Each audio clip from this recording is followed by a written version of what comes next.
nanlabo hanggang sa biglang naglaho.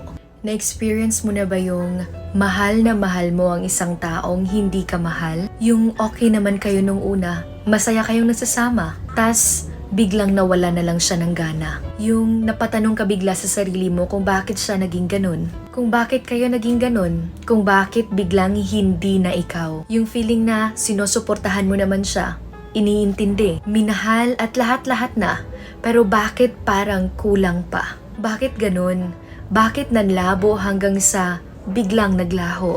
You can even ask yourself kung hindi ba ako naging sapat at bakit sobrang dali niyang makamove on at makahanap ng iba. Hindi niya ba ako minahal? O baka nung mga panahon na akala ko na mahal niya ako pero may iba na rin pala siyang minamahal. Kaya minsan, mahirap mag-invest sa walang kasiguraduhan.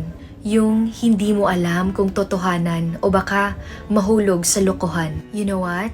Kapag mahal mo ang isang tao, hindi mo kailangang mamili, hindi mo kailangang saktan, at higit sa lahat, hindi mo kayang iwan.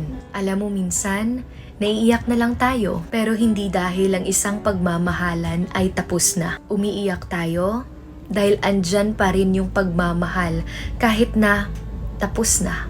Nakakainis nga minsan, 'di ba? Dahil bakit kailangang masaktan pa tayo? Pero ganun talaga ang buhay. Kaya kapag nagmahal ka, mahalin mo yung taong hindi umaalis sa tuwing nag-aaway kayo. Huwag sa taong bumabalik. Dun ka sa taong hindi nangiiwan.